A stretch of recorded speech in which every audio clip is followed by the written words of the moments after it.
Laughter echoed through the opulent ballroom of Hastings Manor, sharp and suffocating. A heavy wooden gavel slammed against a mahogany pedestal, its crack ringing out like a misfired pistol. Standing exposed on the velvet-draped block was Lady Genevieve, her head bowed while her own family cackled in the front row. They claimed it was a jest, a harmless parlor game to amuse their wealthy, jaded guests. 10 shillings for the spinster, her half-brother jeered, raising his champagne. No one anticipated a genuine bid, expecting only cruel amusement. Yet, from the shadows of the arched doorway, a deep, unwavering voice shattered the mockery. £100,000.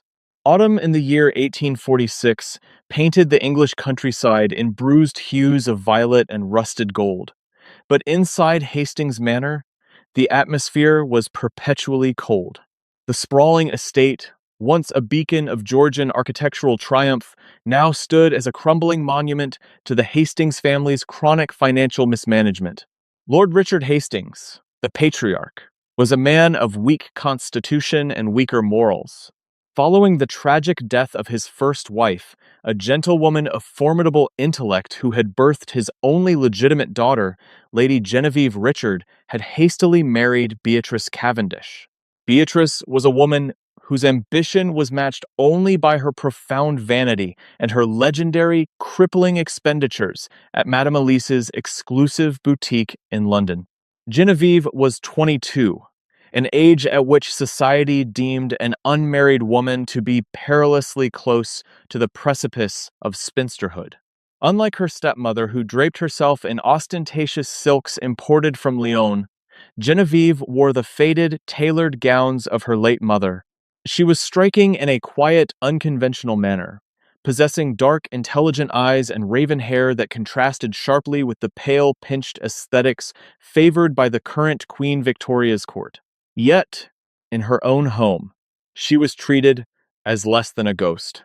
She was the unpaid bookkeeper, the manager of the dwindling servant staff, and the silent repository of her family's darkest secrets. The darkest of these secrets belonged to her half-brother Reginald. Barely 20, Reginald had inherited his mother's arrogance and his father's catastrophic affinity for games of chance. He spent his nights at Crockford's, the notorious gentlemen's club in St. James's, rubbing shoulders with the likes of Lord Palmerston, and squandering wealth the family no longer possessed. By the time the autumn winds began to howl around the stone turrets of Hastings Manor, Reginald's debts to various unsavory moneylenders in the East End had swelled to an unmanageable, terrifying sum. Genevieve knew the exact figure. She had seen the threatening letters stamped with heavy black wax, delivered by rough-looking men who refused to leave the tradesman's entrance until they were handed a few pacifying silver coins. The debt was precisely £42,000, a sum that could purchase a modest country estate outright. "You are staring at the ledgers again, Genevieve, as if your dull eyes could conjure gold from the parchment." Beatrice's voice sliced through the dusty air of the library. The older woman stood in the doorway, waving a perfumed fan that smelled overwhelmingly of crushed roses and desperation. "I am attempting to find a way to pay the butcher, stepmother," Genevieve replied evenly, not looking up from the column of red ink. "He has threatened to cut off our accounts entirely. We cannot host your autumn masquerade if we cannot feed the guests." Beatrice scoffed, sweeping into the room. "The masquerade is essential. The Duke of Harrington is rumored to be attending, down from his estates in Yorkshire. Dorian Wentworth is the wealthiest unmarried man in England. They say his fortune rivals the Rothschilds. If I can secure an introduction for your sister, Arabella, our troubles will be over." "The Duke of Harrington," Genevieve murmured, her quill pausing. The name carried a heavy, formidable weight in high society. They called him the Iron Duke of the North. Dorian Wentworth was a self-made industrialist who had inherited a ruined dukedom and turned it into an empire of steel, rail, and coal. He was known to be ruthless, entirely devoid of sentimentality, and wholly uninterested in the frivolous machinations of the London marriage mart. Yes, the Duke, Beatrice snapped. And you will do well to remain out of sight during the festivities. I will not have your dismal face souring the atmosphere. You will ensure the kitchens run smoothly, and then you will confine yourself to your chambers. As you wish, Genevieve said, the familiar hollow ache settling in her chest. She had long ago stopped fighting for a place in her father's house. Her only objective was survival, and perhaps one day securing a position as a governess far away from the toxic, suffocating grip of her family. But fate, as it often did for the Hastings family, had far more malicious plans. As the date of the masquerade approached, the pressure from Reginald's creditors became unbearable. A man named Silas Thorne, a notorious debt collector who operated on the fringes of acceptable society, paid a personal visit to Lord Richard's study. Genevieve, sorting linens in the adjoining hallway, heard the muffled, panicked tones of her father pleading, followed by the cold, clipped threats of the creditor. The ultimatum was given. Reginald had 1 week to produce the £42,000, or the family's ruin would be made public, their assets seized, and Reginald himself thrown into the horrors of Fleet Prison. Panic infected the manor like a plague. Beatrice wept hysterically, demanding her husband fix the situation. Reginald drank himself into a stupor in the billiards room. Through it all, Genevieve worked, preparing for a party that felt increasingly like a lavish wake for the Hastings name. She ordered the champagne, polished the tarnished silver, and directed the hanging of the crystal chandeliers, entirely unaware that she was meticulously setting the stage for her own crucifixion. The evening of the masquerade arrived with a brutal, biting frost. Despite the family's imminent financial collapse, Beatrice had spared absolutely no expense. The driveway was clogged with polished carriages, bearing the crests of England's most elite families. A string quartet played lively waltzes in the main gallery, and the air was thick with the scent of expensive cigars, spilled champagne, and imported orchids. Genevieve remained hidden in the shadows of the servants' corridor, a plain gray wool dress cloaking her slender frame. She held a clipboard, her eyes darting between the kitchen staff and the dining room, ensuring the elaborate platters of roasted quail and truffled potatoes were deployed with military precision. She was exhausted, the dark circles under her eyes a testament to nights spent agonizing over the family's ruined ledgers. Around midnight, the atmosphere of the party shifted. The older, more respectable guests, peers of the realm and conservative politicians, began to call for their carriages. What remained was a younger, wilder crowd, fueled by an endless flow of smuggled French brandy and the thrill of anonymity provided by their velvet masks. Reginald, heavily intoxicated and visibly sweating, was holding court in the center of the ballroom. Beside him stood his mother, Beatrice, her eyes glittering with a frantic, manic energy. Genevieve was wiping down a serving tray when one of the footmen, a young lad named Thomas, rushed into the corridor, his face pale. "My lady," he gasped, addressing Genevieve. "They are asking for you in the ballroom. Lord Reginald demands your presence immediately." A cold dread coiled in Genevieve's stomach. "Me? Are you certain, Thomas?" "Yes, my lady. He was very insistent. He has a gavel, miss." Heart pounding against her ribs, Genevieve wiped her hands on her apron and smoothed her hair. She walked slowly toward the ballroom doors, the raucous laughter growing louder, sharper, and more discordant with every step. She stepped into the blinding light of the chandeliers. The music had stopped. A makeshift stage had been constructed from two long dining tables pushed together and draped with a large crimson velvet curtain. Reginald stood atop the tables, swaying slightly, a heavy auctioneer's gavel in his right hand.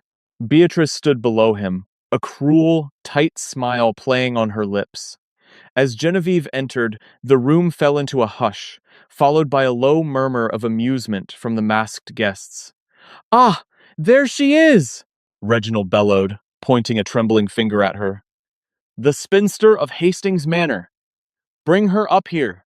Reginald, what are you doing? Genevieve whispered fiercely as two of his drunken companions grabbed her arms and forced her toward the tables. You are making a spectacle.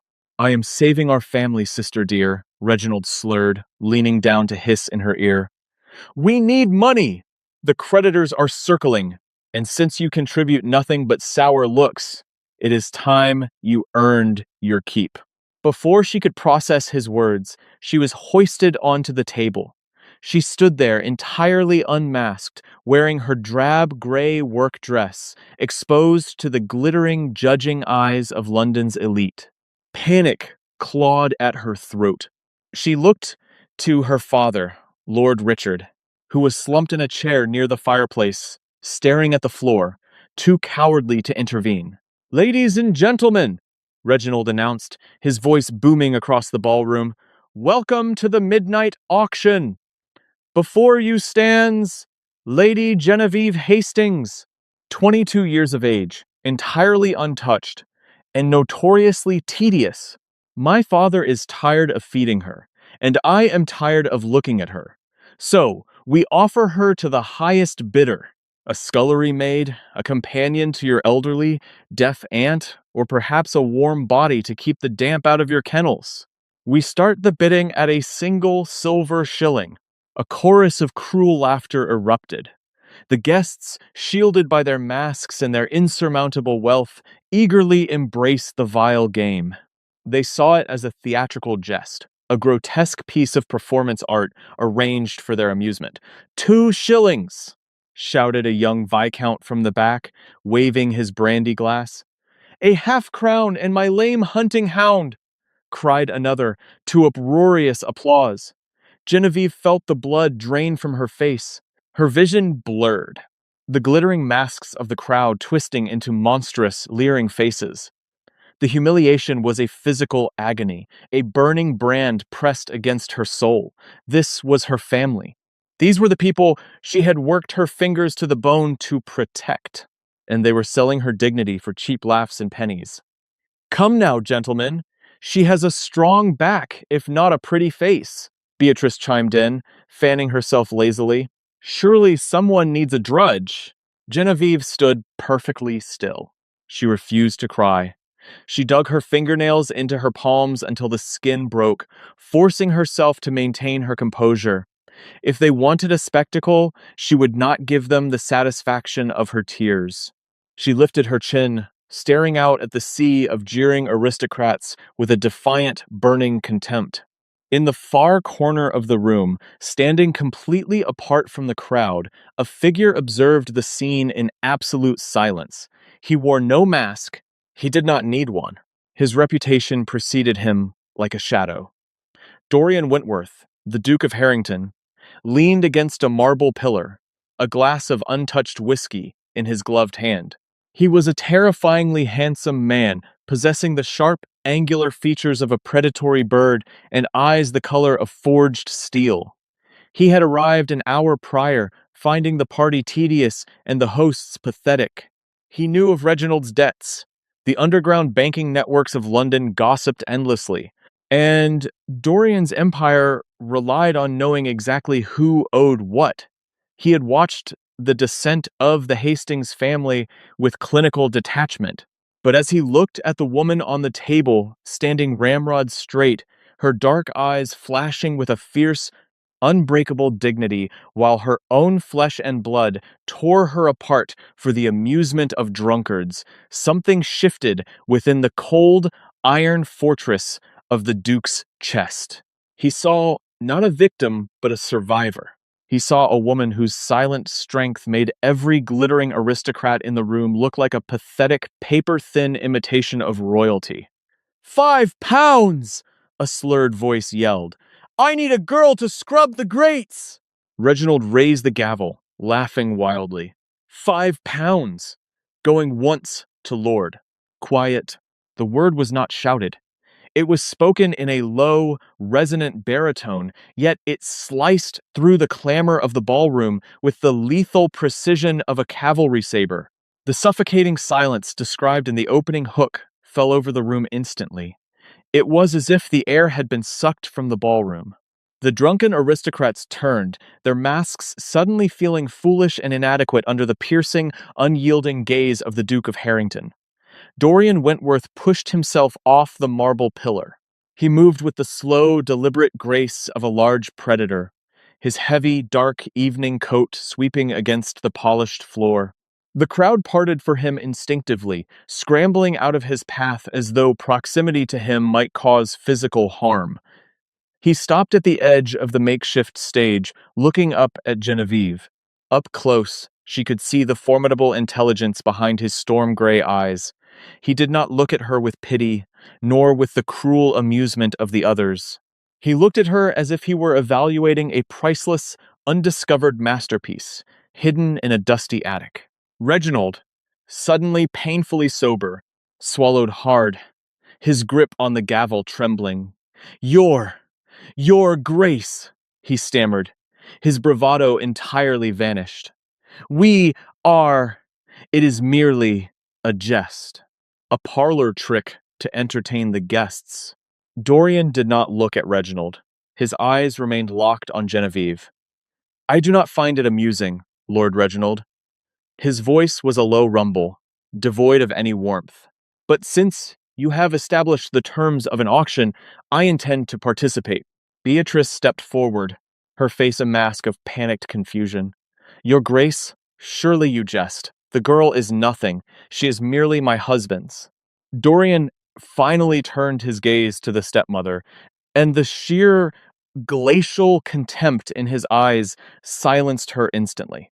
He reached into the inner breast pocket of his coat and withdrew a slim, leather-bound checkbook issued directly by the Bank of England, a privilege reserved only for men whose wealth could float the national treasury. What is the precise amount of your debt to the East End syndicates, Reginald? Dorian asked, smoothly, though it wasn't truly a question. Reginald went whiter than the linen tablecloths. I do not know what you mean, Your Grace. Do not insult my intelligence, Dorian snapped, his voice dropping an octave, carrying a deadly edge.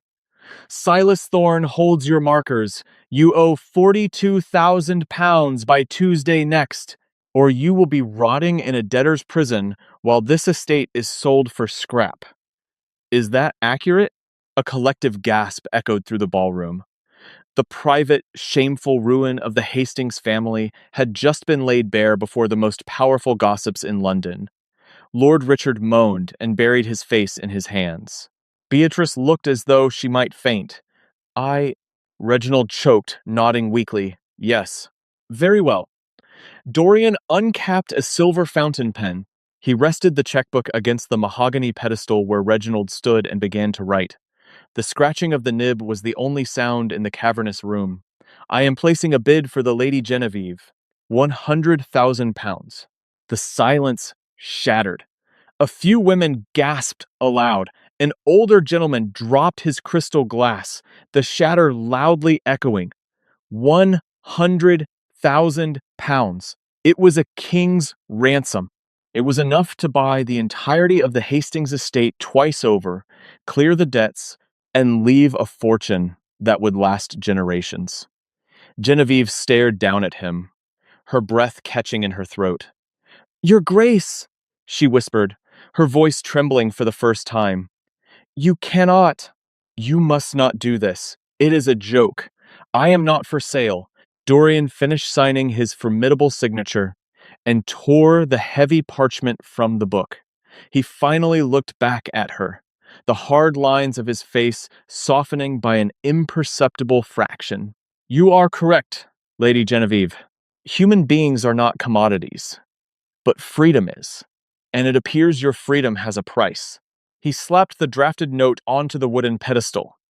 This draft is payable immediately upon the opening of the banks on Monday.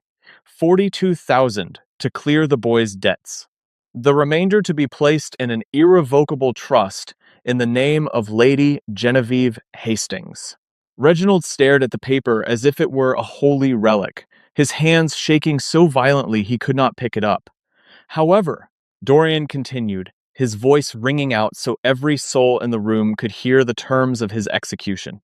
In exchange for this capital, I am assuming the rights of guardianship over Lady Genevieve from her father, Lord Richard. Furthermore, I am claiming her hand in marriage. The wedding will take place by special license before the month is out. Do you accept these terms, Lord Richard? From the corner, the broken patriarch looked up, tears streaming down his face. Yes, he croaked pathetically. Yes, your grace. God bless you. Genevieve felt the world tilt on its axis. You cannot buy me, she flared, the indignity finally breaking her stoic facade. She glared at the Duke, her chest heaving. I am not a mare at Tattersall's, to be purchased to settle my brother's gambling debts. I am not buying you, Genevieve, Dorian said softly, stepping closer so only she could hear the next words. I am extracting you. Look at them. He gestured slightly toward her family and the crowd. They will bleed you dry and leave your bones for the vultures. Come with me. He reached out his large, gloved hand toward her. It was a steady, immovable offering. She looked at her brother, who was already eagerly snatching the check from the pedestal, his eyes filled with greedy relief. She looked at Beatrice, whose face was twisted in a grotesque mixture of shock, jealousy, and sheer fury that her despised stepdaughter had just secured the greatest catch in the British Empire. They did not care about her. They had never cared. They had placed her on an auction block for a laugh. Genevieve looked back at the Duke. He was a stranger, a man known for his coldness and his ruthlessness. But in his eyes, she saw the one thing she had been denied her entire life: respect. Slowly, her hands trembling, she reached out and placed her palm against his. His fingers closed around hers, warm and impossibly strong. He gently assisted her down from the table, sheltering her body with his own, blocking her from the stares of the crowd. "We are leaving," Dorian announced to the room at large. "If any person in this room breathes a word of what transpired here tonight to the press, they will find their lines of credit permanently severed by every bank from London to Edinburgh. Good evening." Without waiting for a response, the Iron Duke placed Genevieve's hand on his arm and led her out of the ballroom, leaving the Hastings family standing in the ruins of their own cruel joke, holding a fortune they did not deserve, and mourning the loss of the girl they never knew they needed. Rain began to fall as the Duke's midnight black carriage clattered away from Hastings Manor, the heavy drops drumming a frantic rhythm against the lacquered roof. Inside, the cabin was enveloped in shadows, illuminated only by the intermittent, ghostly glow of passing gas lamps on the London streets. Genevieve sat rigidly against the plush velvet squabs, her hands folded tightly in her lap. The adrenaline that had sustained her on the auction block was rapidly evaporating, replaced by a hollow, terrifying chill. She had just been bought. The concept was so barbaric, so fundamentally absurd, that her mind struggled to process the reality of the check left on the mahogany pedestal. Dorian Wentworth sat opposite her, an impenetrable silhouette. He had not spoken a word since helping her into the carriage. He simply watched her, his sharp eyes catching the fleeting lamplight. "You are shivering," Dorian observed, his deep voice breaking the oppressive silence. Before she could protest, he unfastened the silver clasps of his heavy, wool-lined evening cloak and draped it over her trembling shoulders. It was warm, smelling faintly of expensive tobacco, rain, and something uniquely masculine and grounded. "I am fine, Your Grace," Genevieve lied, though she pulled the cloak tighter around herself. "I suppose I should thank you, though I am still entirely uncertain if I have just been rescued from a debtor's prison or abducted by a madman." A low, unexpected sound rumbled in Dorian's chest. It took Genevieve a moment to realize it was a chuckle-dry, brief, and entirely devoid of humor. A fair assessment. "Most of London considers me a bit of both. But I assure you, Lady Genevieve, my sanity is intact, and my ledgers are perfectly balanced." "Then why?" she demanded. her voice gaining a sudden, desperate strength. 100,000 pounds, Your Grace. Even for a man of your legendary means, that is a staggering sum to throw away on a parlor trick. You do not know me. I am a spinster, a ruined aristocrat's daughter. Why do this? Dorian leaned forward, resting his elbows on his knees, closing the physical distance between them. The proximity was intimidating yet strangely grounding. I do not throw money away, Genevieve. I make investments, and I have been observing your family for months. Not out of morbid curiosity, but because your foolish brother Reginald attempted to leverage shares in one of my northern coal mines to pay off a gambling debt at Crockford's. Genevieve gasped softly. Reginald had access to your shares? He forged the documents. Dorian corrected coolly. A clumsy attempt that my clerks caught immediately. I could have had him hanged or transported to Van Diemen's Land. But in investigating the Hastings estate, I discovered something far more interesting than your brother's treason. What? You, Dorian stated simply. I reviewed the household accounts that Silas Thorne's men had illegally copied and brought to me. The Hastings estate should have collapsed completely 5 years ago. Yet, someone was meticulously shifting funds, negotiating with butchers and bakers, rationing coal, and single-handedly holding the crumbling walls of that manor together. The handwriting in those ledgers did not belong to your father, nor to your stepmother. Genevieve looked away, a flush of embarrassment warming her pale cheeks. I did what was necessary to survive. You did the impossible, Dorian corrected. You possess a tactical mind and an unbreakable spine. Tonight, when your family put you on that table to be humiliated by the worst parasites of Mayfair, you did not weep. You did not beg. You looked at them with the exact amount of contempt they deserved. The carriage slowed, turning into the exclusive, sweeping crescent of Grosvenor Square. I require a wife, Dorian continued, his tone shifting back to sheer business. The railway boom is creating enemies faster than I can track them. Men like George Hudson, the so-called railway king, are actively attempting to ruin my northern expansion. Hudson is a ruthless, venomous man who uses society, gossip, and parlor politics to destroy his rivals. I need a duchess who can anchor my household in London, manage a vast estate without crumbling under the pressure, and project an image of absolute, unassailable stability. He paused, his gray eyes locking onto hers. I also have a ward, my late sister's child, Clara. She is 8 years old, entirely wild, and currently residing at my primary estate in Yorkshire. She has terrified 3 governesses into resigning this year alone. She needs a mother who will not break. The carriage jolted to a halt before a massive, imposing townhouse built of white Portland stone. Footmen in dark livery immediately descended the front steps, opening the carriage door. I am not asking you to love me, Genevieve, Dorian said quietly before she stepped out. Ours will be a partnership forged in iron, not a romance written in poetry. You will have unlimited funds, absolute authority over my households, and the protection of my name.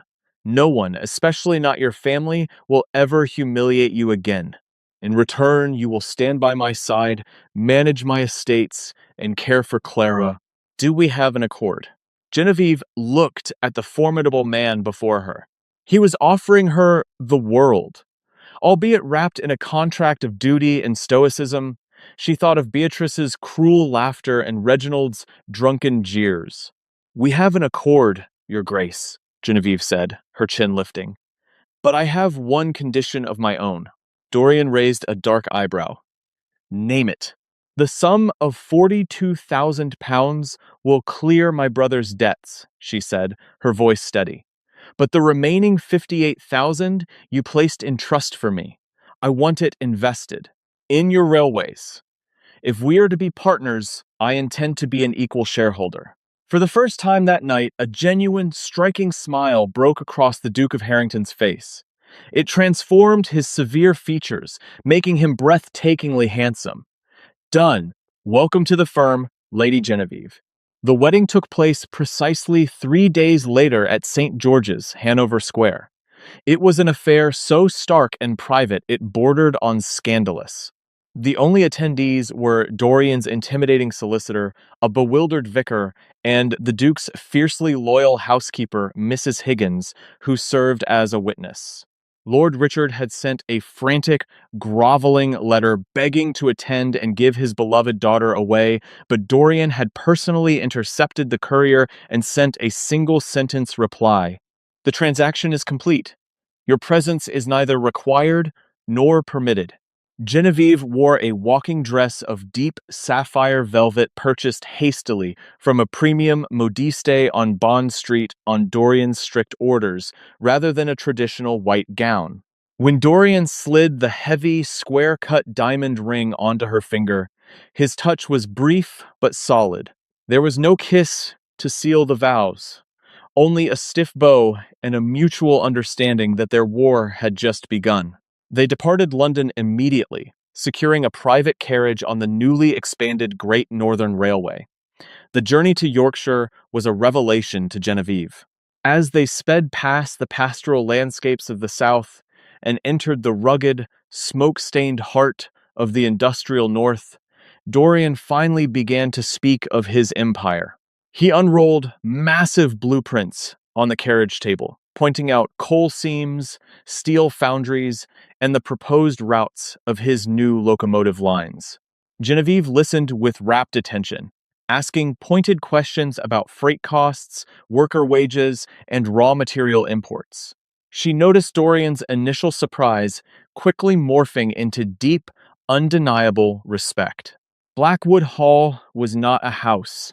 It was a fortress.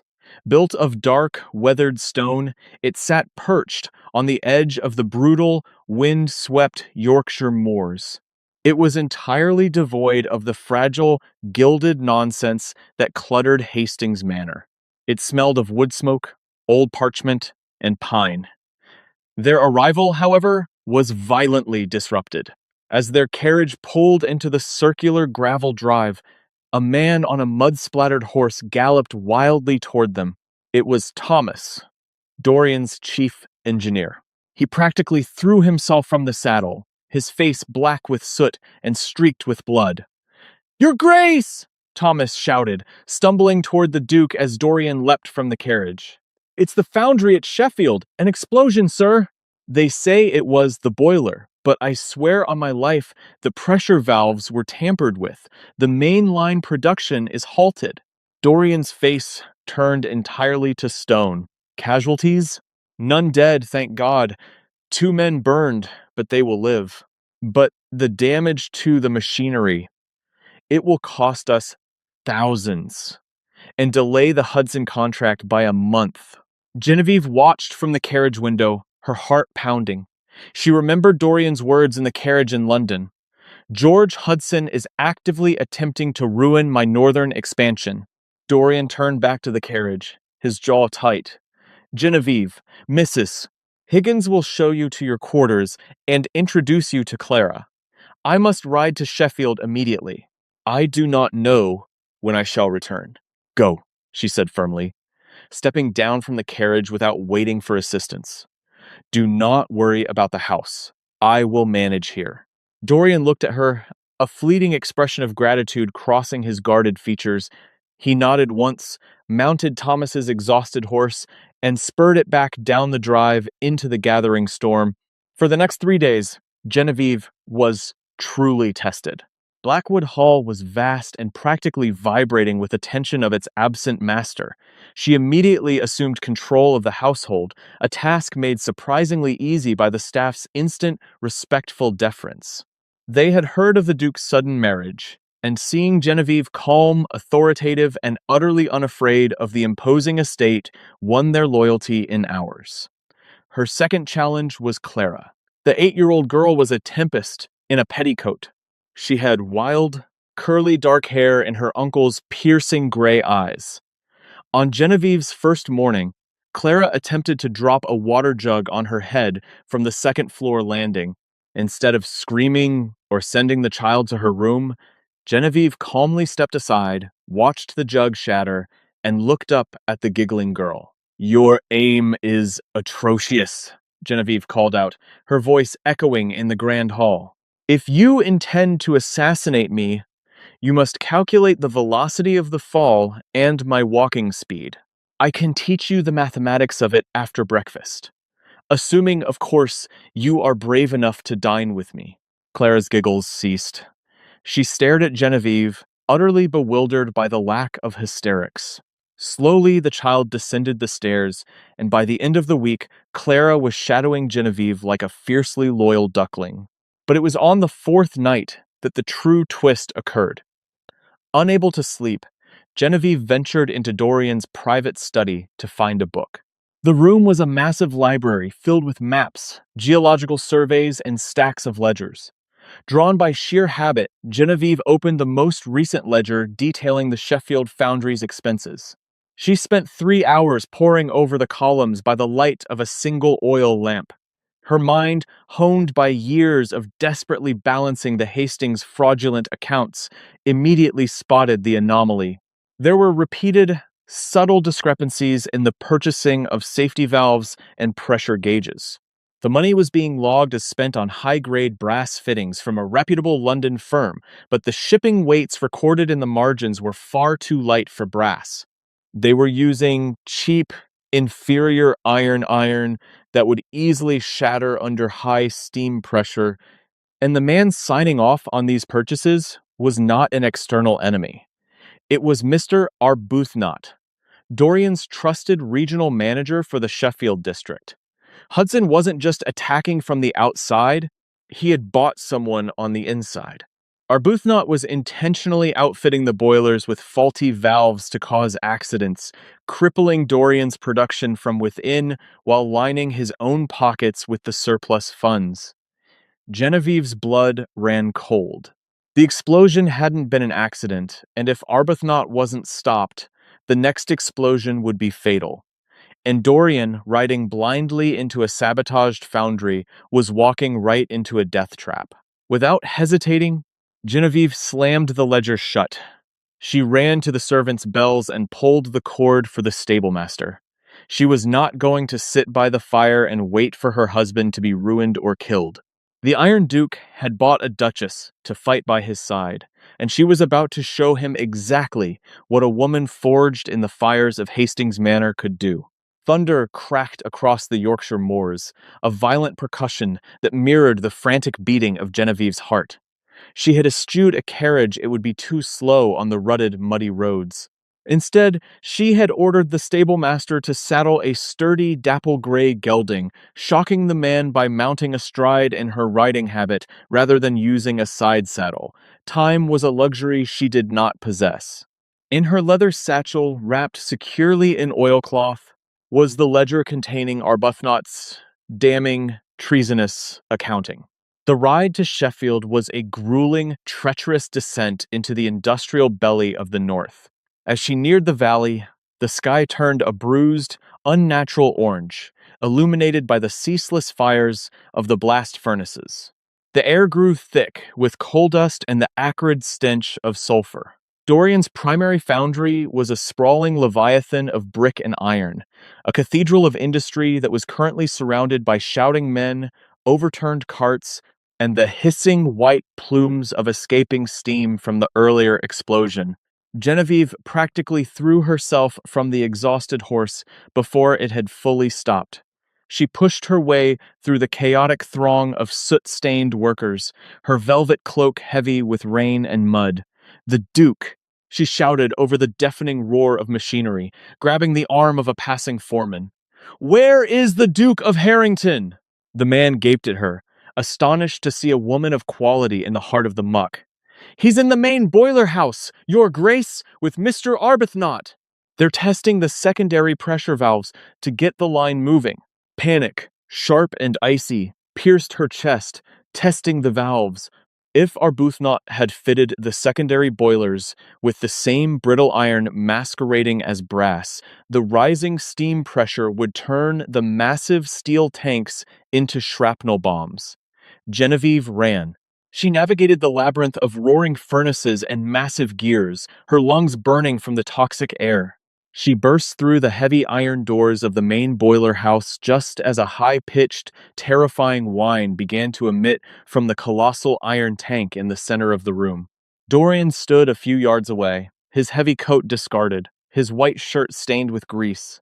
Beside him stood Arbuthnot, a thin, nervous man with a pocket watch, his aunting toward the exit. "The pressure is holding at 200 pounds, Your Grace," Arbuthnot shouted over the din, taking a subtle step backward. "We should be able to reconnect the main drive." "Dorian, stop the fires!" Genevieve screamed, her voice tearing her throat. Dorian whipped his head around, his eyes widening in pure shock at the sight of his new Duchess standing in the center of the hazardous boiler room. "Genevieve? What in God's name?" "The valves!" she shrieked, sprinting toward him and practically throwing the heavy ledger into his chest. "They are not brass! They are cheap iron!" He falsified the shipping weights. "If you push the pressure any higher, it will detonate!" Arbuthnot's face drained of all color. He didn't try to defend himself. The sheer guilt and terror in his eyes were absolute. He lunged, not toward the release valve to save them, but toward the heavy iron door to save himself. Dorian's reaction was terrifyingly swift. He dropped the ledger, his large hand snapping out to grab the heavy collar of Arbuthnot's coat, hauling the man backward with brute force and slamming him against the brick wall. "Thomas!" Dorian roared to his chief engineer, who had just entered behind Genevieve. "Vent the steam! Drop the fires! Now!" The next 90 seconds were a blur of coordinated chaos. Men rushed with heavy iron keys, frantically turning the release wheels. The deafening screech of escaping steam filled the chamber so loud it vibrated in Genevieve's teeth. The pressure gauge needle, which had been vibrating ominously in the red zone, slowly, agonizingly began to tick backward. When the immediate danger had passed, the silence in the room was heavier than the noise had been. Dorian handed the trembling Arbuthnot over to two massive forgemen. "Lock him in the coal office. Send for the magistrate, and send a wire to London. Inform them that Mr. Arbuthnot has been arrested for industrial sabotage on behalf of George Hudson." Dorian turned slowly to face Genevieve. She was covered in soot, her hair escaping its pins in wild, damp tendrils, her chest heaving as she stood amidst the industrial grime. He picked up the ledger from the floor, wiping a smear of grease from its leather cover. "You rode through a storm," Dorian said, his voice stripped of its usual icy reserve, replaced by a raw, vibrating intensity. "You navigated the ledgers, deduced the metallurgical fraud, and rode into a live boiler room to stop a detonation." Genevieve lifted her chin, refusing to break his gaze. "You purchased a partner, Your Grace. I merely protect my investments." Without a word, the Iron Duke crossed the distance between them. He did not care about the soot, the audience of workers, or the strict propriety of their arrangement. He framed her face with his large, grease-stained hands and kissed her. It was not a polite, aristocratic kiss. It was a fierce, consuming brand of possession and profound, staggering respect. Genevieve gasped, her hands instinctively grabbing the lapels of his waistcoat, grounding herself in the solid, immovable force of him as the last remnants of her fragile, frightened past burned away in the heat of the foundry. By the time the first tentative blooms of spring thawed the grounds of the Yorkshire moors in 1847, the landscape of London society and British industry had shifted with tectonic force. George Hudson, the widely feared railway king, found his sprawling empire crumbling into ash. The meticulously documented evidence Genevieve had extracted from Mr. Arbuthnot's sabotaged ledgers proved beyond a shadow of a doubt that Hudson was engaging in widespread industrial espionage, intentional endangerment of workers, and aggressive stock manipulation. When Dorian quietly yet ruthlessly, presented this irrefutable evidence to the Board of Trade and privately shared it with men like the brilliant engineer Robert Stephenson, who had long despised Hudson's shoddy, dangerous practices. The reaction was swift and merciless. Investors, terrified of being implicated in criminal sabotage, fled Hudson's companies in droves. His credit evaporated overnight, leaving the Iron Duke standing uncontested at the summit of the Northern Railway expansion. The Duke and Duchess of Harrington, meanwhile, became the undisputed, untouchable titans of the era. Genevieve did not retreat into the shadows of her opulent Yorkshire estate to play the quiet, decorative wife. She sat beside Dorian in the heavy oak boardrooms of the Great Northern Railway. Clad in impeccably tailored dark silk gowns, her sharp intellect and terrifying memory for logistical numbers made grown, seasoned men sweat under their stiff collars. In London, society gossips, who had once cruelly laughed at the spinster of Hastings Manor, now bowed deeply when she passed. The elite matrons of Mayfair grew desperate, practically begging for an invitation to Genevieve's exclusive, ruthlessly curated salons. She controlled the social tide with the same precision her husband used to control the steel markets. But the final, inevitable twist of the knife belonged entirely to her family. Lord Richard's sudden windfall of £42,000 had not saved the Hastings family. It had merely accelerated their spectacular ruin. Reginald, freed from his crushing debts and entirely unburdened by consequence, had immediately returned to the velvet-draped gambling tables of Crockford's. Believing himself invincible, he wagered heavily on a series of disastrous horse races, and then, in a frantic bid to recoup his losses, invested the remainder of the family's capital into catastrophic maritime insurance ventures that sank to the bottom of the Atlantic. Within 6 short months, he had not only lost the entirety of the Duke's money, but had accrued a new, staggering debt of £60,000. The desperate letter arrived on a silver tray while Genevieve was taking afternoon tea with young Clara in the glass-domed conservatory of the Duke's sprawling London townhouse. The sun was warm, catching the vibrant greens of imported ferns, when the butler approached. The missive was written in Beatrice's frantic, looping handwriting, the wax seal cracked and hastily applied.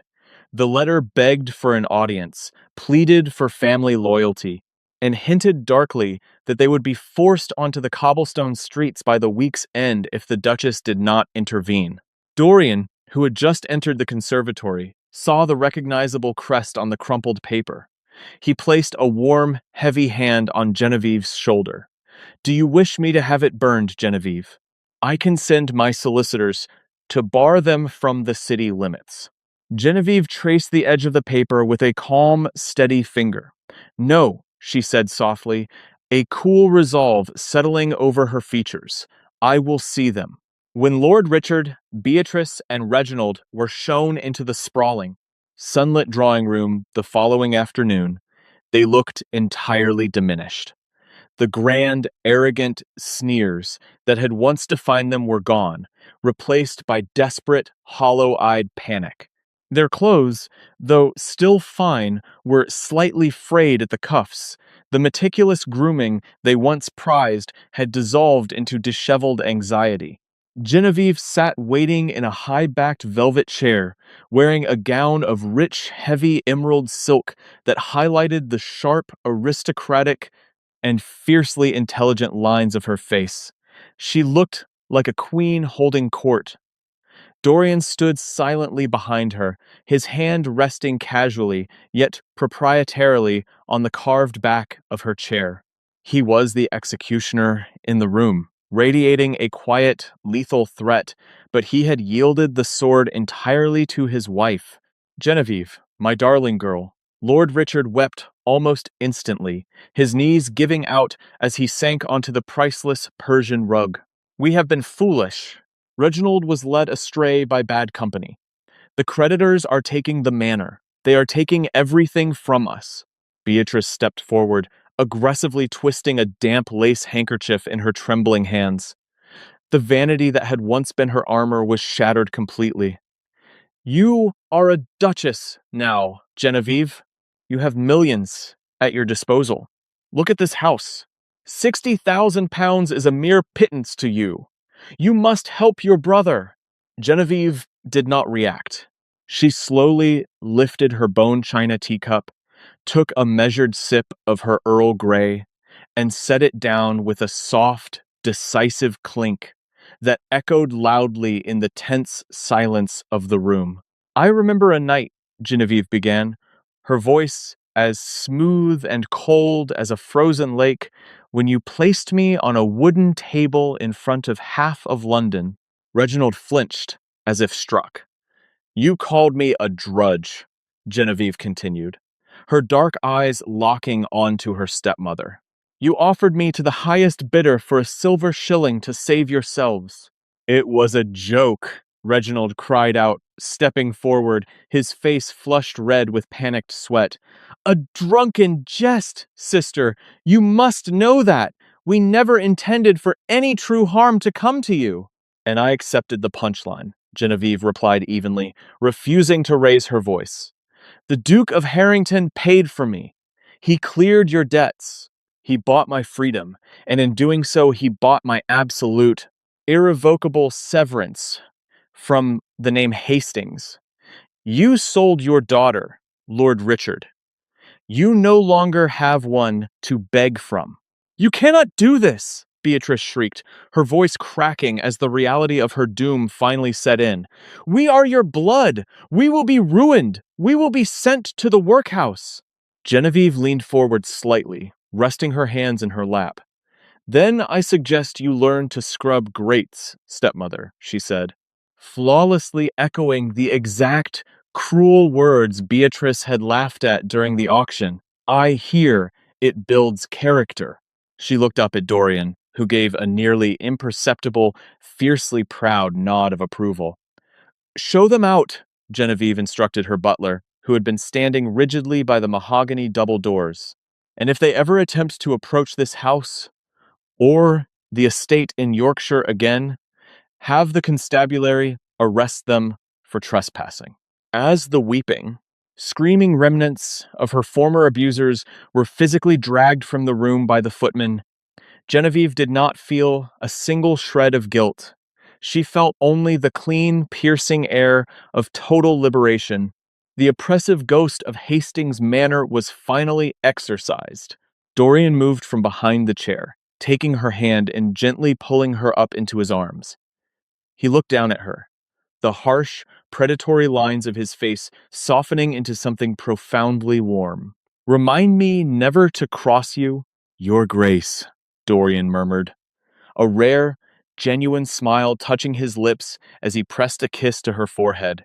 See that you don't, my lord, she whispered back, resting her head against his solid chest, listening to the steady, iron heartbeat of the man who had bought a joke and won an empire. The legacy of the Duke and Duchess of Harrington became a cornerstone of Victorian industrial history. Genevieve did not merely survive her family's cruel betrayal, she weaponized her trauma, transforming herself into a formidable matriarch and a brilliant businesswoman. While the Hastings name faded into shameful obscurity, its final members scattered to the unforgiving edges of poverty, the Harrington Empire expanded across continents, built on steel, steam, and an unbreakable partnership. They raised young Clara with the fierce love and discipline Genevieve had been denied, and went on to have 3 children of their own heirs, to a fortune forged in respect rather than bloodline. Their story became a quiet, terrifying legend whispered in the drawing rooms of Mayfair, a stark reminder that true value is never determined by a gavel, and that those who sell their kin for silver may find themselves buried by gold.